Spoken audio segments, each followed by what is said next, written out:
Monday has been declared a day of mourning in Tatarstan after a passenger plane crash-landed, killing all 50 people on board, including the son of the Russian Republic's president. Locals have been bringing flowers to Kazan International Airport to mourn the victims. Well, RT's Igor Piskunov is there for us now. Igor, what is happening at the moment there at the airport? Well, we've just managed to reach the airport in Kazan. Since it is still closed, it's going to remain so at least until noon. On Monday, we had to drive here from a nearby city around 130 miles away. There's very heavy police security here right now. We know that the site of the crash itself is also still blocked. Some relatives of the victims are here as well. We saw a woman whose face was covered in tears. She really did seem a bit lost, like she didn't know what was going on. She said that her nephew was among the killed passengers on board of that flight. Like you said, there are flowers here near the airport's buildings, lists of the victims as well. And psychologists are here since their help is really necessary right now, their assistance. And later on Monday, also, the relatives of the victims are going to be allowed to start identifying them. So the help of the psychologists is definitely going to be needed there as well. And what details are emerging about this tragedy, Igor? Well, the plane crash happened on Sunday evening. This was a flight from Moscow to Kazan. It's not a long flight, it's less than 2 hours. As the plane was landing, what we know is that it exploded, killing all 50 people on board, including the son of the Republic's president and the head of the local department of the Federal Security Service.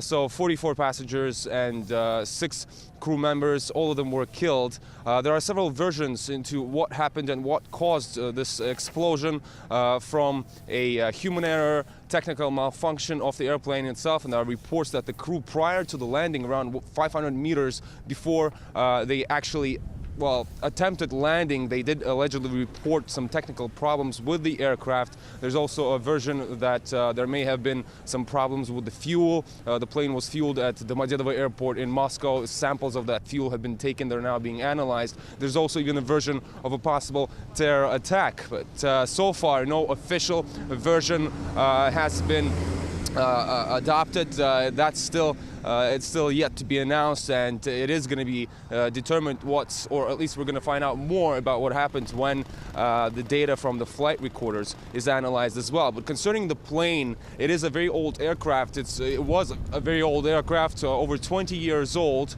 The airline's representatives, they say that despite that, it did go through all the necessary tests and servicing, but there's lots of speculation on the internet from people who claim to have flown on board this aircraft as passengers even a few days ago, and they say that its condition was quite poor. OK, thank you, Igor. That's RT's Igor Piskunov live from Kazan there. Thank you.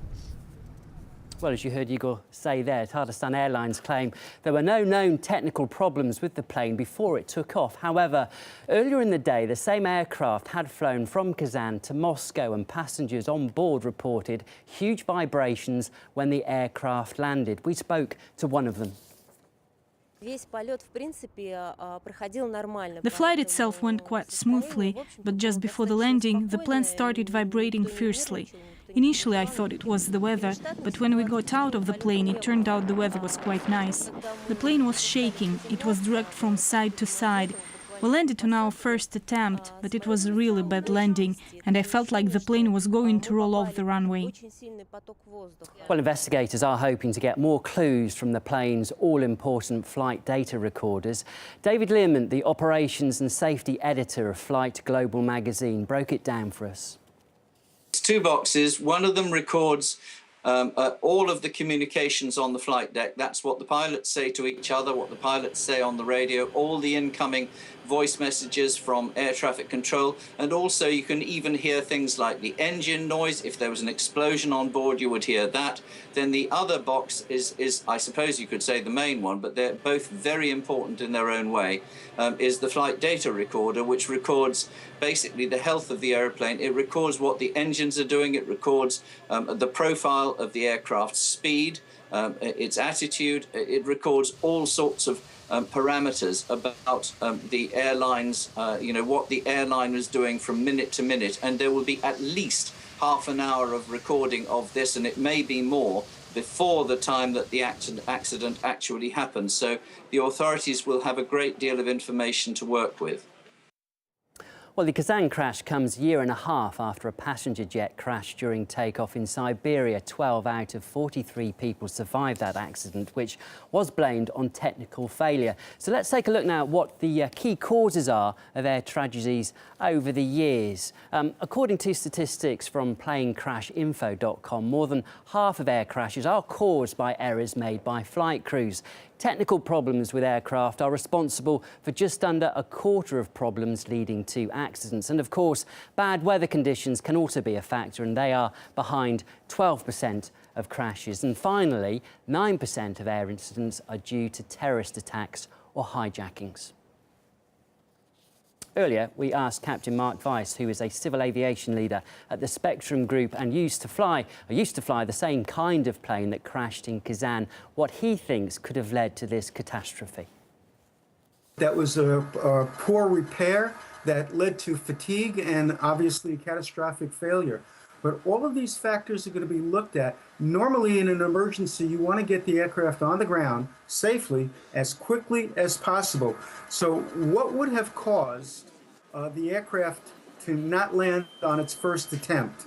Was weather a factor? Was crew fatigue, crew illness? There are going to be so many things that are going to be looked at, keeping in mind that accidents generally don't happen from a single event. It's a chain of events that lead to a catastrophe like this.